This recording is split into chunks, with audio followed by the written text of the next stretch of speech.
Praise the Lord, hallelujah. हमारे उद्धारकर्ता परमेश्वर यीशु मसीह का मधुर नाम से आप सबको जो है जय मसीह की कहता हूँ। एक और बार परमेश्वर की इस सामर्थ्य वचनों को लेके आपके सम्मुख में परमेश्वर के अनुग्रह से आने के लिए मुझे सौभाग्य दिया है। उस महान परमेश्वर को मैं धन्यवाद करूँगा। इस वक्त जो है मैं विश्वास करता हूँ JPM विश्वासी जन सारे परिवार परमेश्वर यीशु मसीह में भला चंगाई और अनुग्रह पाते करते हुए प्रभु के नाम की महिमा के लिए गवाही बन करेंगे, हम विश्वास करते हैं। और खास तौर पर मैं इस संदेश को लेकर आ रहा हूँ आपके बीच में। परमेश्वर हमसे क्या चाहता है, आज के जो है ये इस विषय में कुछ वचनों को हम मनन करने जा रहे हैं। कृपया आप अपने बाइबल को निकाल लें ताकि जो है तमाम वचनों को आप मेरे साथ पढ़ के और उसको समझने के लिए जो है सहयोग मिल सकते हैं। इसलिए कृपया आप अपने बाइबल को निकालें और जो मत्ती के लिखे हुए शुभ समाचार उसके 7वां अध्याय उसका 24 से लेकर 27 तक जो वचनों को आज के दिन में मैं मनन करने के लिए मैंने लिया है। प्रभु का अनुग्रह दया से परमेश्वर के सामर्थ्य वचनों को हम मनन करेंगे। परमेश्वर से आप प्रार्थना करें, पवित्र आत्मा से सहयोग मांगें ताकि जो है सुनने वाले ये वचन हमारा हृदय में की पटरी का अंदर लिखा जाए। सिर्फ सुनकर केवल जो है छोड़ने वाले नहीं, उसके मुताबिक चलने के लिए हम पवित्र आत्मा को दोबारा सहयोग मिलने के लिए प्रार्थना करते हुए इस वचनों को हम पढ़ें। यहाँ पर देखते हैं तो यीशु मसीह जो मत्ती के सुख समाचार के अंदर 5 और 6 7 में जो अध्याय में कई बातों को हम देख सकते हैं। उसमें परमेश्वर यीशु मसीह इस प्रकार जो है कई अद्भुत आश्चर्य काम करते हुए जो है सुख समाचार को प्रचार करते हुए आगे बढ़ रहे हैं। उसमें जब हम देखते हैं तो वहाँ पर जो है पहाड़ी उपदेश कहते हैं। पहाड़ी उपदेश के अंदर आने के बाद परमेश्वर यीशु मसीह कुछ बातों को इस प्रकार वहाँ पर कहता है, उसी को मैंने आज मनन के लिए लिया हूँ। मत्ती के अंदर 7वां अध्याय उसके 24 से लेकर 27 तक है। वहाँ 2 किस्म की जो है लोगों के बारे में परमेश्वर यहाँ पर जो है बताते हैं। अभी तक हमने कई लोग के द्वारा इस संदेश को हमने सुना होगा। कलीसिया में हमने हमेशा इस संदेश को कई विषय के द्वारा भी हमने मनन किया होगा, मगर आज इससे जो है वचन के आधार पर मैं कुछ बातें आपके बीच में और जो है परमेश्वर के अनुग्रह से पवित्र आत्मा का सहयोग से मैं और ज़्यादा जो है खुलासा करने के लिए प्रयास करूँगा। परमेश्वर हमें मदद करे। आइए हम प्रार्थना करें। खुदा आसमानी बाप, हम धन्यवाद स्तुति करते हैं इस सुंदर समय के लिए। एक और बार प्रभु जी आपके वचनों को हम मनन कर रहे हैं। पवित्र आत्मा हमें अगुवाई कर सके ताकि जो है बोलने वाले सुनने वाले दोनों को प्रभु तेरे अनुग्रह हाथों में सौंपते हैं। मसीह यीशु में तेरे सामर्थ्य वचन हमारा जीवन में जैसा आप चाहते हैं उस प्रकार कार्य करने पाएँ, क्योंकि आज का विषय ये है परमेश्वर हमसे क्या चाहता है। प्यारे पिता, हम इसको और अधिक से जो है तेरे वचनों को मनन करते हुए और सीख सके। प्रभु सिखाने वाले सीखने वाले दोनों को तेरे अनुग्रह हाथों में सौंपते हैं। प्रार्थना को सुना धन्यवाद यीशु मसीह के नाम से मांग लेते हैं, आमीन। परमेश्वर के नाम की महिमा हो। यहाँ पर जो है 7वां अध्याय उसका 24 और 27 तक हम जब पढ़ते हैं तो वहाँ पर जो है एक जो है मकान के बारे में यहाँ पर लिखा है। यहाँ पर कहता है, इसलिए मेरी वार्ता को सुनकर जो मकान को बनाता है, घर को बनाता है, उसके बारे में यहाँ पर जो है कुछ बातों को लिखा है। वहाँ पर एक तो जो है चट्टान के ऊपर बनाने वाले उस मकान के जो बनाने वाले व्यक्ति को कहता है बुद्धिमान व्यक्ति है। और उसके बाद वो कहता है जब आंधी और तूफान जिस प्रकार जो भी कुछ आ जाए, मगर जो है उस चट्टान के ऊपर बना हुआ नींव कभी भी जो है हिलता नहीं है और वो मकान डगमगाता नहीं है। और उसमें 26 और 27 में हम देखते हैं तो वहाँ पर जो है इस प्रकार लिखा है, मैंने जो बातें कहा है उसको सुनकर उसके मुताबिक ना करता, जो व्यक्ति जो मकान बनाता है वो बालू के ऊपर बनाता है, वो मूर्ख कहलाया जाता है। जब आंधी और तूफान आया है और वो मकान जो है वहाँ पर स्थिर पर नहीं है, वो ढल गया। तो मेरे भाई मेरे बहन, इस विषय में हमने काफ़ी जो है बारी में जो है हमने मनन कर चुका है, काफ़ी आप लोगों ने सुना होगा। मगर जो यहाँ पर जो है नीम के बारे में यहाँ पर लिखा है, मेरी बातों को सुनकर जो चट्टान के ऊपर नीम डालता है उसका मकान पक्का रहेगा। और यहाँ दोनों जो है व्यक्ति यहाँ पर जो है मकान को बनाने के प्रयास कर रहा है। तो प्रयास करने वाले में दो किस्म के लोग होते हैं। एक परमेश्वर यीशु ने जो कैसे कहा है उस जो है वार्ता को अपना मान के उसके मुताबिक चलने के लिए प्रयास कर रहा है। और जो प्रयास कर रहा है, जो परमेश्वर ने जैसा कहा है उस प्रकार उस वार्ता को लेके किस प्रकार एक मकान को बनाना, उसको तैयारी कर रहा है, काम पर बनाना है, उसको भी नियमित करता है और उसको ऊपर बनाना शुरू करता है। उसको कहता है चट्टान पर बनाने वाला। दूसरा को जो है वो भी परमेश्वर को वचनों को सुन रहा है और जो है प्रयास कर रहा है और वचन के मुताबिक चलने के लिए, मगर फिर भी जो है नीम को काम पर डालना है उसको अच्छी तरह ज्ञान नहीं हो पाती, क्योंकि उसका सुनना अधूरी होती है। सुनने का फर्क काफ़ी है, क्योंकि जिसका कान है वो सुने, क्योंकि पवित्र वचन इस प्रकार कहता है। प्रकाशिक वाक्य का हम पढ़ते हैं तो वहाँ पर इस प्रकार लिखा है, जिसका कान है वो सुने। मेरे भाई मेरे बहन, आज के दिन में परमेश्वर हमें शुद्ध काम दिया है और जो है क्योंकि आप और मैं उद्धार पाए हुआ व्यक्ति है, परमेश्वर के ओर से चुने हुए हो, मगर फिर भी जो है परमेश्वर की इच्छा को हम नहीं जान पा रहे हैं। इसलिए जो है इस वचन के द्वारा कुछ बातों को हम सीखना चाह रहे हैं। हम जब देखते हैं तो चट्टान के ऊपर मकान बनाना इतना आसान नहीं है। जब चट्टान के ऊपर जो मकान बनाते हैं तो वहाँ पर जो है जो भी चीज़ें जो बनाने का साधन है वो सब जो है चट्टान के ऊपर ले जाना और चट्टान को खोदना और उसको ऊपर जो है बनाना इतना आसान नहीं है, बड़ी कठिन है। ये बातों को आप और मैं अच्छी तरह जानते हैं। और बालू के ऊपर बनाना जो नदी के किनारे में, जो आप और मैं हमेशा जब भी जो समुद्र के समय पे जाते हैं तो छोटे छोटे बच्चे जो है घर को बनाते हुए आप और मैं देख सकते हैं, कैसे जो है एक पाँव को रख के उसके ऊपर बालों को रखते हुए जो जिस प्रकार जो है मिट्टी को भरते हैं उसमें से और ऊपर से एक छोटी सी मकान फटाफट तैयार हो जाता है। उसके बाद कहता है ये मैंने मकान बना लिया। मगर थोड़ी देर के बाद जो है वो जो आंधी वहाँ से आ रही है, जो समुद्र के पानी लहर जब आ जाती है तुरंत जो उसको ऊपर लगते तो वो मकान गायब हो जाती है। हम छोटे बच्चे लोग का कार्य में हम देखते हैं, बचपन में हम भी इस प्रकार समुद्र के किनारे में घर बना के प्रयास किया होगा, खेला होगा। मगर मैं इस बात इसलिए मैं गौर के लिए इस बात को लेकर आता हूँ, जब जो मकान बनाना है तो उसको जो है चट्टान के ऊपर और बालू के ऊपर बनाना फ़र्क है। क्योंकि जो है अगर चट्टान के ऊपर बनाना हो तो मुश्किल होती है, बालू को समुद्र के जो है घर बनाना हो तो बहुत आसान है। जो समुद्र के किनारे में जाइए और तुरंत जो है बालू को लेकर हम फटाफट मकान बना सकते हैं और खड़ा कर सकते हैं, उसमें कोई कष्ट नहीं है और समय भी कम लगेगा, बहुत ही कम समय लगेगा।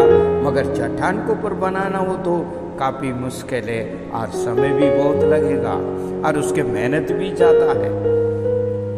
मसीह यीशु इसलिए यहाँ पर कहता है मकान को जिस प्रकार बनाना है उसके विषय में यहाँ पर साफ साफ शब्द में लिखता है। कई लोग सोचते हैं रविवार को जो है हम आराधना में आ जाते हैं वो काफ़ी है, और कई लोग सोचते हैं मैं प्रार्थना करता हूँ ये काफ़ी है, कई लोग सोचते हैं मैं उपवास करता हूँ ये काफ़ी है, कई लोग सोचते हैं मैं दसमास और जो है दान दे देता हूँ, मेरी जो है सारी बातों में मैं सही रह रहा हूँ, ये काफ़ी नहीं है। ये आपको जो है इस मकान के ऊपर जो है चट्टान के ऊपर बनी हुई मकान का मुताबिक नहीं है, क्योंकि वो एक डिसिप्लिन है और जो है रविवार को हमने भवन में पहुंचना है।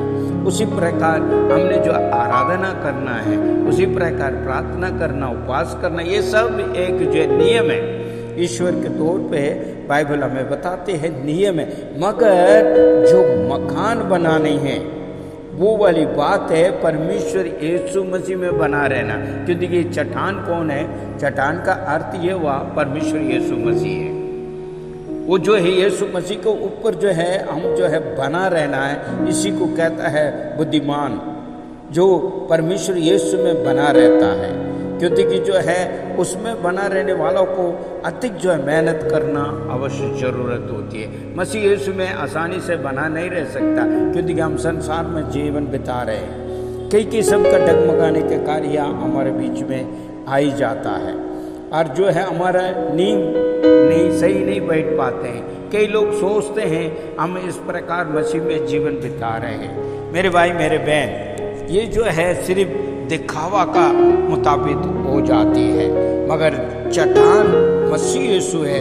मसीह यीशु का अंदर अगर बना रहना हो तो उसका नियम को अधिक से अधिक फॉलो करना, मतलब उसको जो है उसको मुताबिक चलने का हम प्रयास सिर्फ नहीं है, उसको जो है कदम लेकर आगे बढ़ाना भी है और उसमें पूर्ति भी रहना है। कहने का अर्थ इस प्रकार है, कई जगह जो है इस संसार के अंदर हम देखते हैं तो कई जगह पर जो है अर्थम जो है बाढ़ आ जाती है। वहाँ पर जो मकान बनाने वाले जो देश में जो होती है तो उनका तरीका कुछ और होता है। कई जगह पे कई देश का अंदर वो जो है इस प्रकार नींव बनाते हैं पक्का, क्योंकि वहाँ भूकंप आती है। हम सुनने में आते हैं अर्थक्वेक वहाँ हो गया, ये हो गया, इतनी जो मकान गिर गया, इतना वो हो गया। और इस प्रकार हमारे देश में भी हम देखते हैं कई जो है उस प्रकार का पुल बनाते हैं, तो पुल जो है सही मात्रा में नहीं बनाए पाते हैं, उसका जो है मटेरियल सही नहीं होती है, तो वो जो है एकदम गिर जाते हैं, तो फिर वो पुल टूट जाती है। इसका मतलब क्या है? कच्चे तौर पर जो बनाए, मगर देखने में हमें लगता है ये बिल्कुल पक्का पुल है और थोड़ी दिन काम भी करता है वो पुल। मगर जब भी जो बारिश वगैरह लगती है तो बारिश वगैरह आता है, पानी से होने लगती है तो वो गिरने लगता है। इस प्रकार कई बातें हैं, मगर जो है परमेश्वर के नाम की महिमा हो और आप मैं और जो है परमेश्वर यीशु मसीह का जो है ऊपर जो है वचनों को मानकर उसको ऊपर मन लगा कर जब जीवन बिताते हैं तो वो जो है हम पक्के परमेश्वर में बना रहते हैं। क्योंकि जो है परमेश्वर का वचन कुछ बातों को और कहता है। नीति वचन उसका जो है 9वां अध्याय पहले वचन वहाँ पर कहता है बुद्धिमान जो है घर बनाता हो तो 7 खंबा उसके साथ जोड़ता है। ये पुराने समय पे आजकल का नहीं है, ये पुराने समय पे जो है ज़माने में इस प्रकार जब भी मकान बनाते हैं तो खंबा तैयार करते हैं, वो मजबूत खंबा। आजकल जो है जो लोहे का और सीमेंट की डाल के जो है पिलर बनाते हैं, जो उस प्रकार खंबा जो है 7 किस्म की खंबा को जो रख कर उसके बाद ही मकान तैयार होता है। इसका अर्थ क्या है? 7 किस्म के मकान के खंबा के बारे में नीति वचन के अंदर हम 9वां अध्याय 1 का हम देखते हैं तो वहाँ पर कहता है बुद्धिमान जो है 7 किस्म के जो है खंबा को बनाता है और मजबूत मकान होती है। मेरे भाई मेरे बहन, पुराने ज़माने का लोग का मकान में जो हम देखेंगे बड़े बड़े जो है मकान होगी, उसका जो है आंगन होगा, उस प्रकार कई मकान उसका अंदर जुड़ा होगा, कमरे तो ऊपर बहुत बड़ा छत हो सकता है। तो आज भी पुराने जो है गांव घर में हम अगर जाएं तो वहाँ पर बहुत बड़ा छत होगी, नीचे आंगन होगा और कई कमरे एक ही जगह में मौजूद होगा।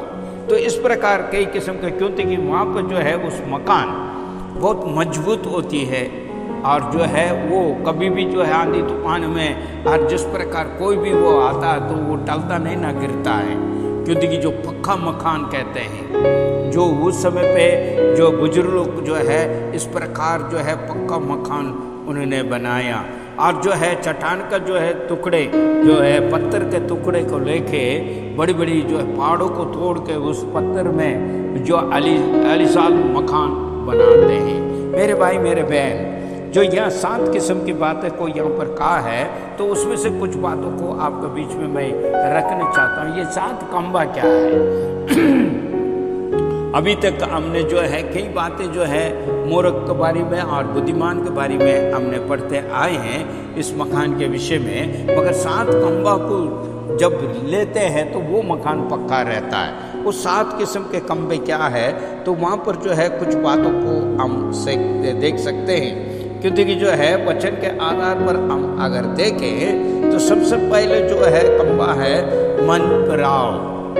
तो यहाँ पर जो है सबसे पहले का जो मकान का नंबर 1 है वो मन पिराव के बारे में यहाँ पर बताते हैं।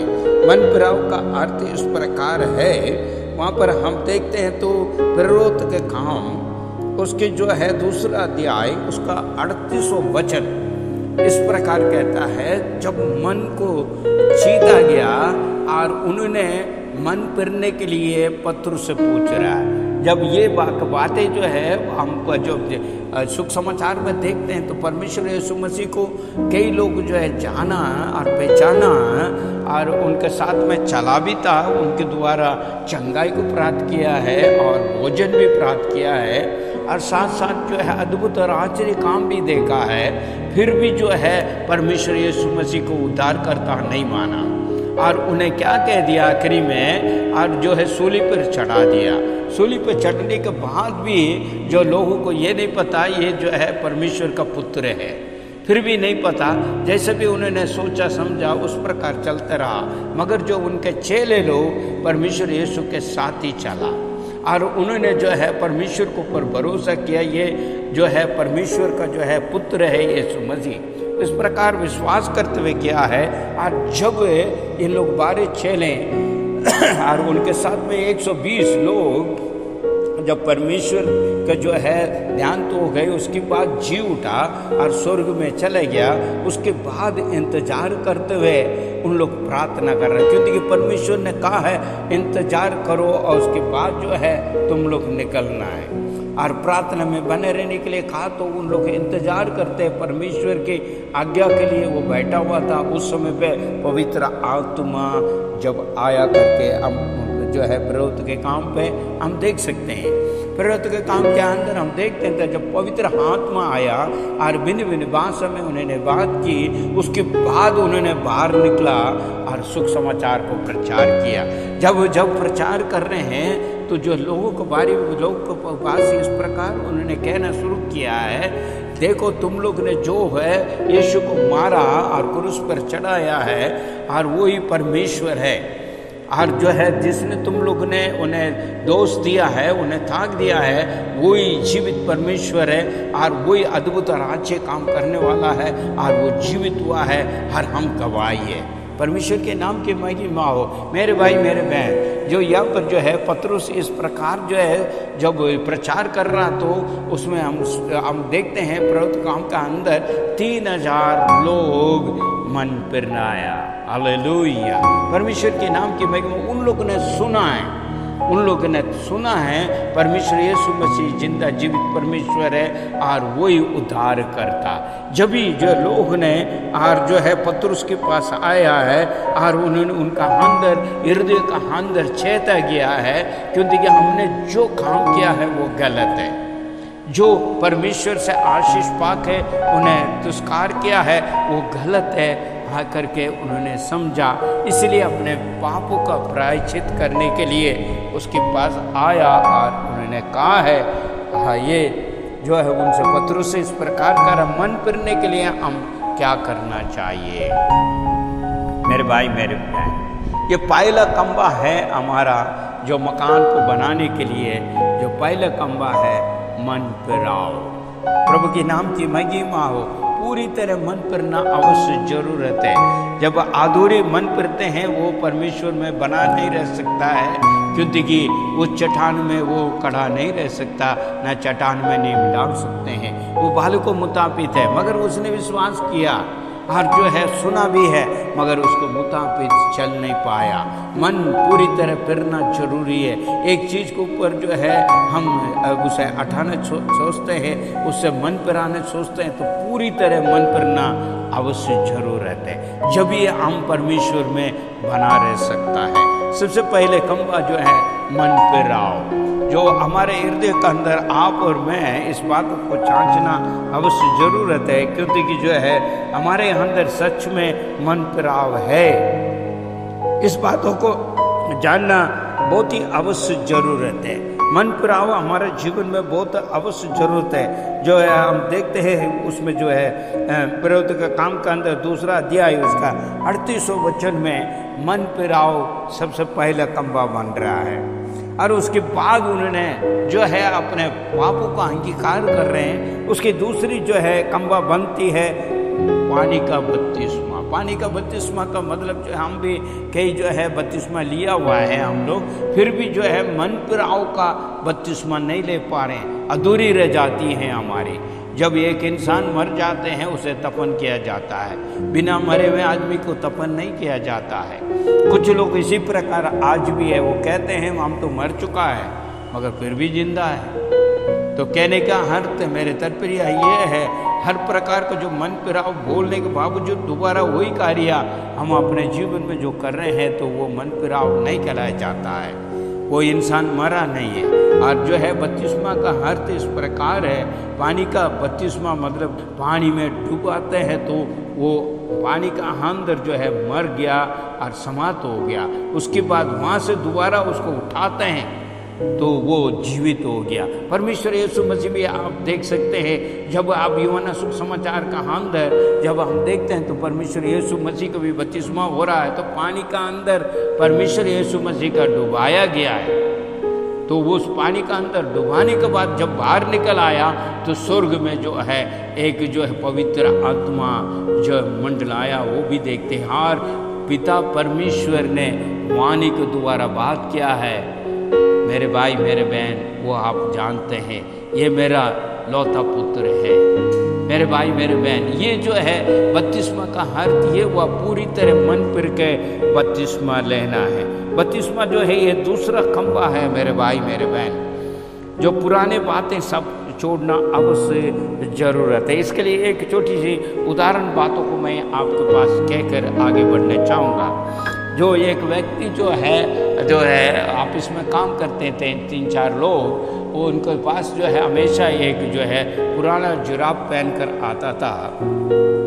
जो एक जो है स्टाफ में उस प्रकार जब आता तो उसके पास जाने से लोग बदबू आती थी उस पुराना जुराब की वजह से। मगर जो है उसका मैनेजर के कमरा में जब जाता है तो वो बहुत बदबू मारती थी।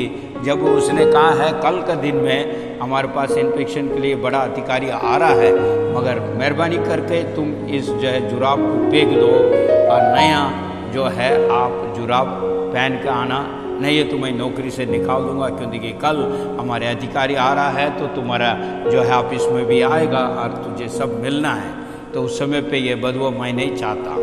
तो उस व्यक्ति ने उस बातों को सोचा और उसने ठीक है, उसने कहा था ठीक है, उसने मानने के बाद जब वो ऑफिस ख़त्म हुई, जब वापस जा रहा था, जब एक दुकान मिला उसे देखा तो 50 रुपये का एक अच्छा जुराब उसने खरीदा और खरीद के घर गया है। घर से दोबारा जो है उसको दूसरे दिन जब ऑफिस लौट के आ रहा था उस समय पे जो है उस जुराब को नया जुराब उसने पहन ली। पहनने के बाद उसने जो है ऑफिस में आ गया। आने के बाद भी फिर भी जो है वो दिन भी उसी तरह जो है वो पुराना बदबू जो है वो बदबू आ रही थी। तो अधिकारी ने बुलाने के बाद उसने पूछा ये क्या बदबू आ रही है, तुमने जुराब नहीं बदला? तो आज जरूर तुझे जो है मैं नौकरी से निकाल दूंगा, क्योंकि अधिकारी आने का समय हो चुका है और तुम इस प्रकार बदबू के साथ आके खड़ा हो। मगर उसने बोला सर ऐसी बात नहीं है, मैं अभी दिखा सकता हूँ करके अपने पैंट से निकाल कर उसने जो है अपना पैंट को ऊपर किया, वो जुराब को दिखाया, वो तो नया है, नया जुराब मैंने खरीदा हाँ और 50 रुपये के लिया है, ये मैं पहन कर आया हूँ। मेरे भाई मेरे बहन, जो उसने नया तो पहन कर आया है सब कुछ, वो फिर पूछा है ये बदबू कहाँ से आ रहा है, तो तुरंत उसने अपने पैकेट से वो पुराना जुराब निकाल कर दिखाया। कह रहा मैं आपने तो कहा था नया पहन के आने के लिए, मगर पुराना तो मेरे पास चाहिए, इसलिए मैंने उसको रख लिया। मेरे भाई मेरे बहन, इसी प्रकार आप और मैं भी जो है मन नहीं पिराते हैं और जो है पुराने बातों को रखते हुए फिर कहते हैं हाँ मैंने नया बन गया। मेरे भाई मेरे बहन, ये दूसरे जो है खंबा इस प्रकार बनता है तो बत्तीसवां के द्वारा सब कुछ धो लेना चाहिए, अवश्य जरूरत है। ये दूसरा खंबा जो दिखाते हैं हमें मजबूत बनाने के लिए, बत्तीसवां के द्वारा हमारे पाप धुल चुका है। हम पहले के जैसा व्यक्ति नहीं है, हम जो है मन फिर चुका है और जो है पुराने बातें हमने छोड़ दी, इसलिए जो है मन फिर लिया और जो है हम आगे बढ़ रहे हैं नया बनकर। मेरे भाई मेरे बहन, ये दूसरा खंबा हो चुका है। और तीसरे में मैं आना चाह रहा हूँ आपका। तीसरी बात है, जब हम परमेश्वर यीशु मसीह का अंदर बन जाते हैं, हम जब मन पर जाते हैं, बपतिस्मा ले लेते हैं, तो हमारे अंदर पवित्र आत्मा का अभिषेक आना शुरू हो जाते हैं। आज कई लोग जो है इस पवित्र आत्मा नहीं पाया है, इसलिए उनका मन में ये नहीं होती है प्रार्थना करने के लिए, उनका मन में ये नहीं होता है जो है इस प्रकार जो है वचनों को पढ़ना, उनका मन में ये नहीं होता है मैं चर्च जाऊं और जो है आराधना में भाग लूं और सुख समाचार में प्रचार करूं, औरों के साथ जो है मेरे गवाही को बांटूं। ये सब कुछ नहीं होते हैं, क्योंकि उनका अंदर पवित्र आत्मा तो है मगर अगुवाई उनका जो सुनता नहीं है और अभिषेक नहीं प्राप्त करते हैं। इस प्रकार कई बातों को जो है वहाँ पर जो है टला जाता है। इसलिए तीसरा खंबा परमेश्वर की पवित्र आत्मा का अभिषेक। हालेलुया। पहले खंबा हमने देखा मन पिराव का, दूसरे खंबा हमने देखा है पानी का बपतिस्मा, तीसरी खंबा हम देखते हैं तो जो है पवित्र आत्मा का बपतिस्मा। ये तीनों बातें जो है प्रवृत्ति के काम दूसरा अध्याय और उसका 38वां वचन में ये तीनों बातों लिखा, मन पिराव, बपतिस्मा, पवित्र आत्मा का बपतिस्मा। परमेश्वर के नाम के महिमा हो। हालेलुया। चौथे खंबा को हम अगर देखते हैं तो चौथे खंबा इस प्रकार है, संसार की इच्छा से दूर होना। जो संसार की इच्छा हमें जो है बिल्कुल जो है उसमें डुबाने का जो है कोशिश करता है, हमारे मन को जो है इस प्रकार का जो है उसने अभिलाषा देख उसको जो है अब संसार का जो चीज़ के ऊपर हमारे मन को पिराने के लिए प्रयास करता है। इसलिए संसार का इच्छा को हमने छोड़ना है, क्योंकि आप और मैं परमेश्वर यीशु मसीह में क्रूस पर हमारा अभिलाषा मन के इच्छा को क्रूस पर चढ़ा दिया है। अभी कोई हमारे पास और कोई आज्ञा है नहीं है दोबारा उसमें डूबने के लिए। जब एक बार निकल आया है तो उसमें दोबारा हम अपने मन मर्जी संसार की इच्छा के मुताबिक जीवन नहीं बिताएंगे, क्योंकि ये चौथा खंबा है। जब एक बार हमने छोड़ दी संसार का कार्य क्रिया को और इच्छा को और जो है दोबारा उसमें लौट के नहीं जाना है, संसार की इच्छा को दूर करते हुए जीवन बिताना है।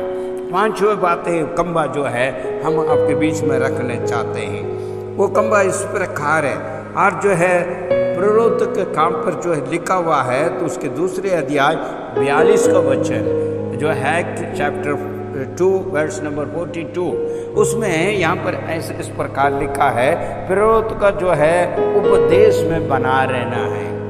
जो परमेश्वर का वचन हमें कई बातों को सिखाता है। मेरे भाई मेरे बहन, जो प्रभु के नाम की महिमा हो, यहाँ पर जो है हम देखते हैं तो जो है परमेश्वर के नाम की महिमा हो, वहाँ पे जो है प्रवृत्ति के काम पर हम देखते हैं तो अपुस्तलक जो है प्रवृत्ति लोग परमेश्वर के वचनों में मनन करता रहा और उन लोग का जो है बारे में लिखा है तो प्रवृत्ति का उपदेश में बना रहना है, उनका शिक्षा में रहना। बाइबल जो सिखाते हैं उसको हमने सीखना है, हमें सीखना है। हम कर मन नहीं होते हैं। कई लोग कहते हैं मैं बहुत कुछ सीख लिया हूँ, मैंने पढ़ लिया, मैं समझ गया, मैं सब कुछ जानता हूँ, जो बोलने के पहले कहते हैं मैं ये भी जानता हूँ, वो भी जानता हूँ, ये भी जानता हूँ। तो सभी जानते हैं मगर भरपूर नहीं है, और भी सीखना है, और भी सीखना है। और जो है परमेश्वर का वचन इस प्रकार कहता है, मत्ती का अंदर जो 11वां अध्याय 28 वचन इस प्रकार लगा, बोझ से दबे मेरे पास आओ। और यहाँ पर भी एक छोटी सी उदाहरण बता कर आगे जाना चाहूँगा। एक दो गांव के बीच में एक जो है समुद्र का मापी के एक था, और जो है पानी का जो है एक लहर का मापी जो है एक जो है था, उसमें एक पार करने के लिए एक किश्ती का उस जरूरत होती थी, क्योंकि पानी बीच में है और उसको जो पार करना होता है। एक बार जो है एक बोट चलाने वाले हमेशा उधर जाते हैं, आते रहते, तो ये एक जो है गांव का व्यक्ति एक बड़ा बोरी लेकर अपने जो है कंधे में एक लेके जो अनाज लेके उसमें जा रहा था। उसने कहा उसको मेरे को उस गांव में पार करना है, मेरी जो है अनाज को मैंने भेजना है। अनाज लेके जब जा रहा था, जब जाने के ठीक है उसने अपने बोट पे बैठा दिया किश्ती में, उसके बाद वो चला के जा रहा था। थोड़ी देर आगे जाने के बाद पीछे मुड़ के देखा तो जो है वो गांव का व्यक्ति वो कंधे पे लटकाया हुआ वही जो है अपना जो है बोझ को उसने अपने कंधे पे रखा था। और उसने पूछा है जो जो किश्ती चलाने वाले हैं, उन्हें बोला भाई क्यों आपने रखा है? तो उसने कहा नहीं मैं तो आपको मेरे लिए पैसे दिया है और इसलिए मैं इसको रख रहा हूँ। उन्होंने कहा तेरे लिए भी है और तेरे जो है अनाज के लिए भी मैंने जो है ले जा रहा हूँ, ये किश्ती हमें ले जा रहे हैं। तो कई लोग जो है इस प्रकार कई बातें कहते हैं तो समझ नहीं आ पाते, मगर सीखा जरूर है और पढ़ा जरूर है। यहाँ भी इसी प्रकार है, उसने पैसा लिया और उसको बैठाया, उसको इतना ध्यान नहीं है जब किश्ती ले जा रही है तो मैं क्यों उठा कर आऊँ, मेरे बोझ को भी वो किश्ती पे रखना चाहिए। कई लोग आज भी इसी प्रकार मेरे भाई मेरे बहन परमेश्वर के चरणों में आते हैं, परमेश्वर कहता है तेरे बोझ को मेरे ऊपर छोड़ दो, मुझे जो है ध्यान है और मैं तुझे सिखाऊंगा, तेरे बोझ को मैं उठा लूँगा, मेरी जो है ज्ञान को तो मैं तुझे सिखाना जा रहा हूँ। उस जो है छोटी सी जो है बातों को मान कर चलो तो उनको सबको समझ में आता है, मगर बोझ छोड़ने का मन नहीं होता है। इस प्रकार कई लोग भी इस प्रकार करता है। इसलिए मेरे कहने का मतलब है जो है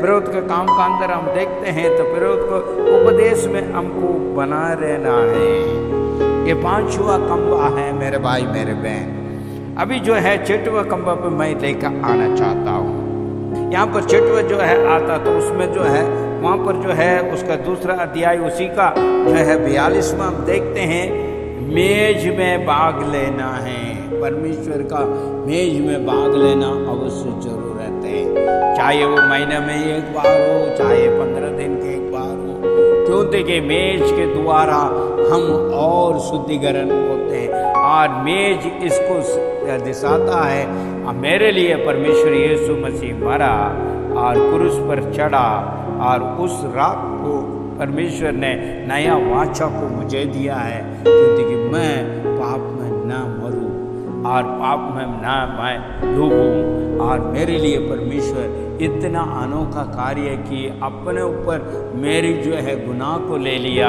मेरी जो है पापों को उसने उठा लिया और जो है कष्ट उठाया, दुख उठाया, पीड़े उठाया, मार खाया है।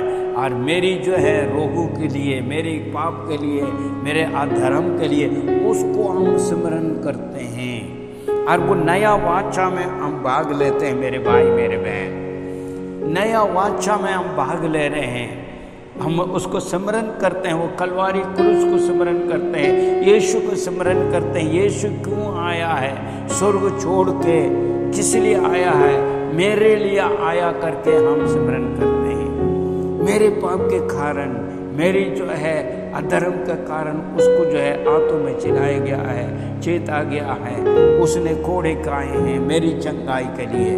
और मेरी जो है तो गुनाह का जो है सदा पाने की जगह में यीशु ने अपने को बलिदान दिया है। ये बलिदान का जो मेज है मेरे भाई मेरे बहन, वहाँ पर उद्धार जो पाए हुए लोग के लिए बहुत आवश्यक जरूरत है परमेश्वर का स्मरण करना, उस कलवारी क्रूस को स्मरण करना। वो जो है यीशु को वहाँ जो है कष्ट उठा रहे हैं, वो सब किस लिए, मेरे खातिर, ईश्वर ने मेरे लिए जो है मेरे पर प्रेम किया, अपने लौता पुत्र दिया है, उसके द्वारा मैंने उद्धार पाया हूँ। आज मैं जीवित हूँ, उसके अनुग्रह की दया से प्रभु को मैं धन्यवाद करूँगा और जो है उसकी जो है नया भाषा में भाग लूँगा। मेरे भाई मेरे बहन, या मेज के बारे में इस प्रकार स्मरण करना आवश्यक जरूरत है। इसीलिए वो जो है चेटवा खंबा जो है वो मेज को दिखाता है। एक पक्का मकान बनाना हो तो ये जो है इतनी खंबे के आवश्यक जरूरत है। ये आखिरी खंबे में मैं आपको ले चले जाता हूँ। जो आखिरी खंबा जो है, यहाँ 7वां खंबा क्या कहता है? 7वां खंबा इस प्रकार कहता है, प्रार्थना। हमेशा जो है हम प्रार्थना करें औरों के लिए जो नाश में पड़े हुए हैं, विनाश में जा रहे हैं, और जो है दुखी पीढ़ी है, परेशानी में है और व्याकुल में है, उनके लिए आप और मैं प्रार्थना करना है। परमेश्वर ये चाहता है मेरे भाई मेरे बहन, परमेश्वर हमारे जीवन में क्या चाहता है? मन फिराव चाहता है, और जो बपतिस्मा चाहता है, पवित्र आत्मा का बपतिस्मा चाहता है, संसार की इच्छा से दूर होना चाहता है, दूर करना हम लोग है वही वो चाहता है। और जो है विरोध को उपदेश में बना रहने के लिए परमेश्वर हमसे चाहता है। मेज में भाग लेके आगे बढ़ने के लिए परमेश्वर चाहता है, और हमेशा दूसरों के लिए प्रार्थना करें, क्योंकि परमेश्वर प्रार्थना सुनने वाला। परमेश्वर इस प्रकार कहता है उस व्यक्ति के लिए, उस भाई के लिए, उस बहन के लिए, उस परिवार के लिए, कौन मेरे द्वार पर खड़ा होगा, उनको मैं बचा सकूं, कौन उनके लिए विनती करेगा? मेरे भाई मेरे बहन, प्रार्थना बहुत बड़ा जो है, जो नामुमकिन को मुमकिन लेकर आते हैं। नाम जिस प्रकार जो काम नहीं बनता वो भी बन जाते हैं। जिस लोग परेशान में उनको जो है प्रार्थना के द्वारा परमेश्वर वहाँ उतर आकर कार्य करता है। मगर हम तरफदारी प्रार्थना करना, मध्यस्थता का प्रार्थना करना मेरे भाई मेरे बहन। इन दिनों में देखते हैं इस लॉकडाउन के द्वारा कितने लोग जो है मृत्यु के मुँह में चला गया। मेरे भाई मेरे बहन, हमारे भाई लोग का, हमारे बहन लोग का, ये मत सोचिए मेरे परिवार में जो लोग हैं मेरी सिर्फ रिश्तेदार में नहीं, वो भी हमारे ही है, हमारे भाई है, हमारी बहन है। अस्पताल में जाओगे तो कितने लोग दुख तकलीफ में पड़े हुए। ये कोरोना बीमारी के द्वारा लाखों लोग जो है बिना परमेश्वर के जाने, बिना प्रेम को चखे मर चुका है। मेरे भाई मेरे बहन, हमारे भारत देश के अंदर हम देखते हैं सभी भक्ति और ज्ञान के लोग हैं, और जो है हम सभी अधिक से अधिक भक्तिमान लोग हैं और परमेश्वर के डर मानने वाला, मगर परमेश्वर को नहीं जानते हैं। मेरे भाई मेरे बहन, हम उनके लिए प्रार्थना करना है, उनके मन की पट्टी को खोलने के लिए प्रार्थना करना है। मेरे भाई, उसके लिए आपको और मुझे परमेश्वर यीशु ने चुन कर रखा है। इस वक्त मैं आपको यही कहना चाहूँगा, आज कोरोना के द्वारा कई लोग जो है ध्यान तोड़ रहे हैं, कई लोग बीमार में पड़े, उनके पास पैसा नहीं है मेरे भाई मेरे बहन, इसका इलाज करने के लिए, इसको अच्छी ट्रीटमेंट देने के लिए नहीं है। कई लोग ऐसे बेमौत मर जा रहे हैं, और कई लोग के पास नौकरी नहीं है, कई लोग के पास जो है इस प्रकार कमी में है, कटी में है और परेशानी में जी रहे हैं। उनका तसल्ली के लिए कौन प्रार्थना करेगा? कौन प्रार्थना करेगा? आप और मैं हूँ, क्योंकि आप और मैं मसीह यीशु को जाना हुआ है, और मसीह यीशु कहता है मुझसे तुम प्रार्थना कर और मैं उनको सहयोग करूँगा। बिना प्रार्थना का कोई कुछ नहीं हो सकता। मेरे भाई मेरे बहन, परमेश्वर ये चाहता है उस व्यक्ति के लिए, उस भाई के लिए, उस बहन के लिए, उस पापा के लिए, उस मम्मी के लिए, उस बहन के लिए, उस जो है दादी के लिए, दादा के लिए कोई प्रार्थना करे मेरे सम्मुख में, मैं उनको चंगा कर सकूं, मैं उसको जीवन को बढ़ा सकूं, मैं उसको मदद कर सकूं, क्योंकि उसके लिए मैं तैयार हूं। मगर कोई तरफदारी का प्रार्थना नहीं कर रहे, कोई मध्यस्थता का नहीं कर रहे। मेरे भाई, ये 7वां खंबा जो है प्रार्थना है। हालेलुया। मेरे भाई मेरे बहन, परमेश्वर हमें बुद्धिमान बनने के लिए बुलाया है, चट्टान को पर मकान बनाने के लिए हमें अवसर दिया है, और उस अवसर को आप मैं ना खोने पाए। मेरे भाई मेरे बहन, परमेश्वर की इच्छा को जाने।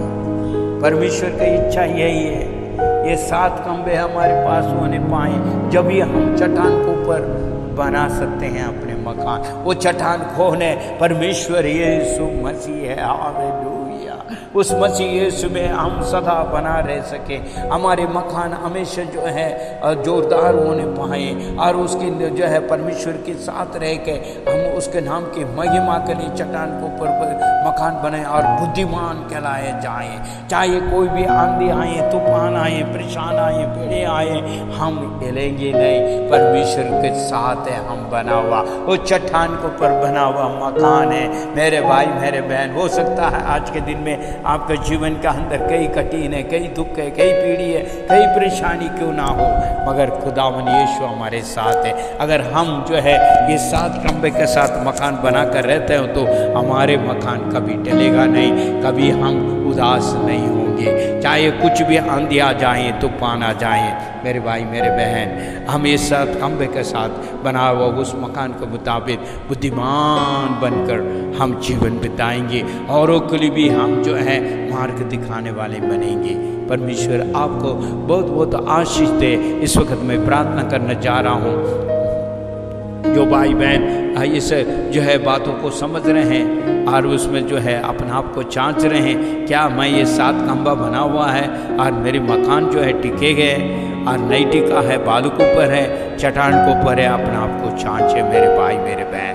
मन फिराव बहुत आवश्यक जरूरत है, मन फिराव बहुत अवश्य जरूरत है, बपतिस्मा जरूरत है, पवित्र आत्मा का अभिषेक की बपतिस्मा जरूरत है। संसार को हमने छोड़ना है, प्रवृत्ति को उपदेश में बना रहना है, मेज में हमने भाग लेना है और प्रार्थना में बना रहना है। हो सकता है आज के दिन में आप निराशमन हो कोई भी बातों के लिए, फिर भी मैं प्रार्थना करने चाह रहा हूँ। आइए हम अपने आंखों को बंद करें, सिर को झुकाइए, हम प्रार्थना में जाएंगे।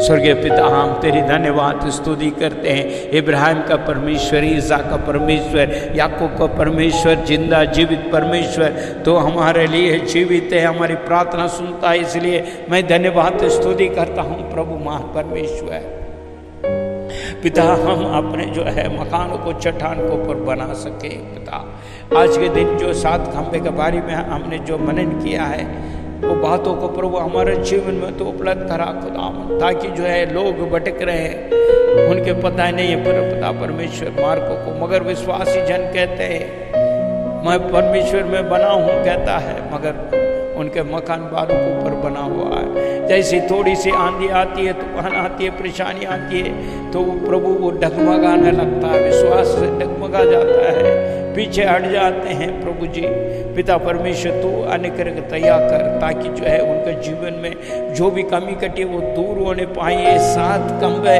प्रभु उनका जीवन में बना रहने के लिए मैं प्रार्थना करता हूँ। ये राजा प्यारे प्रभु, इन दिनों में कलीसिया नहीं, प्रभु जी आराधना नहीं हो रही है। प्यारे पिता परमेश्वर, तू अनुग्रह दया कर खुदावन। मेरी प्रार्थना विनती है, ये कोरोना बीमारी जो है इस देश से बिल्कुल ही चले जाए यीशु के नाम से, और बिना जो है प्रभु जी कोई भी रुकावट ना होते हुए आराधना भवन खुलने पाए। यीशु राजा, प्रत्येक हृदय के अंदर प्रभु महान परमेश्वर बेदारी को भेजिए खुदावन, ताकि जो है प्रत्येक हृदय का अंदर पवित्र आत्मा का बेदारी आने पाए, परिवार में आने पाए प्रभु जी, सेवकाई में आने पाए प्रभु, भवन में आने पाए प्रभु जी, क्षेत्र में आने पाए प्रभु जी, देश में आने पाए प्रभु। तो अनुग्रह दया करे खुदा। इस वक्त कोई भी जो है प्रभु जी इस प्रकार प्रार्थना का अवश्य जरूरत है, उनके लिए हम प्रार्थना करते हैं प्रभु जी। कोई भी कमी कटी है तो करें, जिसके क्या क्या जरूरत है, जो व्याकुल में है, परेशानी में है, दुख में है, पीड़ी में है, उनके लिए हम दुआ करते हैं। सुराजा, तो अनुग्रह दया कर, उनके लिए मध्यस्थता करते हैं हम प्रभु जी। आज से लेके जितने भी जो है ये वचन को सुन रहे हैं प्यारे प्रभु, ये सब दूसरों के लिए प्रार्थना कर सकें, जो व्याकुल में है, दुख में है, पीड़ी में है, अंधेरे में है, अंधकार में है, हाँ प्रभु बंधन में, उनके लिए प्रार्थना करने के लिए सिखाइए खुदावन, ताकि जो है तेरी नाम की महिमा स्तुति वो उनको छुटकारा तू चाहता है, क्योंकि प्रभु तो यही हमसे चाहता है प्रभु जी। आपका इच्छा का मुताबिक हम जीवन बिताएं, इसलिए आपने हमें नया जीवन दे रखा है प्रभु जी। प्रत्येक दिन हमें इबादत और सहायता कर रहे हो, इसके लिए हम धन्यवाद स्तुति करते हैं। प्यारे प्रभु। तो प्रार्थना सुन रहे इसके लिए धन्यवाद करते हैं। आज सभा का जितने भी जो हमारे कलीसिया के सदस्य प्रत्येक का नाम लेकर प्रभु जी एक एक का प्रभु जी तेरे अनिखर हाथों में सौंपते हुए प्रार्थना करता हूँ। छोटे बच्चे से लेकर बुजुर्ग तक खुदा तेरे अनिखर हाथों में सौंपते हुए मैं प्रार्थना करता हूँ। कोई भी विनाश ना होने पाए प्रभु जी, कोई भी विनाश ना होने पाए। सभी को तू अनिखर दया कर, मेरी प्रार्थना और विनती है। यहाँ प्रभु मुझे दिया हुआ कोई भी भेड़ प्रभु खोना नहीं चाहता हूँ खुदा, तो अनिखर दया कर। हमें जैसा आप हिफाजत के साथ रख रहे हो, हमें संभालते हो, उसी प्रकार प्रत्येक विश्वासी जन के भी प्रभु तू संभालने के लिए मैं प्रार्थना करता हूँ खुदावन। तेरे अनिखर हाथों में सौंपता हूँ खुदावन। तो अनिखर दया कर। आज का वचन प्रभु जी इनके जीवन में कार्य करने पाए प्रभु जी।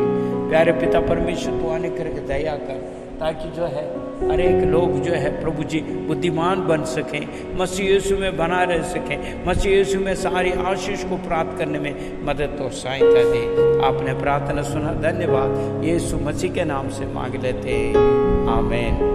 ये मेरी मन यहोवा का धन्य के, ये मेरी मन यहोवा का धन्य के। उसने जितने भी उपकार काम किया कभी नहीं भूलना। विजय देने वाला परमेश्वर यीशु मसीह का हालेलुया, हालेलुया, हालेलुया। हमारा परमेश्वर यीशु मसीह का अनुग्रह, पिता का प्यार, पवित्र आत्मा का संगति हमारे साथ, हमारे कलीसिया के सदस्य के साथ, हर एक पवित्रवान और विश्वासी के साथ यीशु के दूसरी आगमन तक होते रहे, आमीन। परमेश्वर आप सबको आशीष अनुग्रह दे। जय मसीह की। परमेश्वर आपको आशीष दे, आमीन, आमीन, आमीन।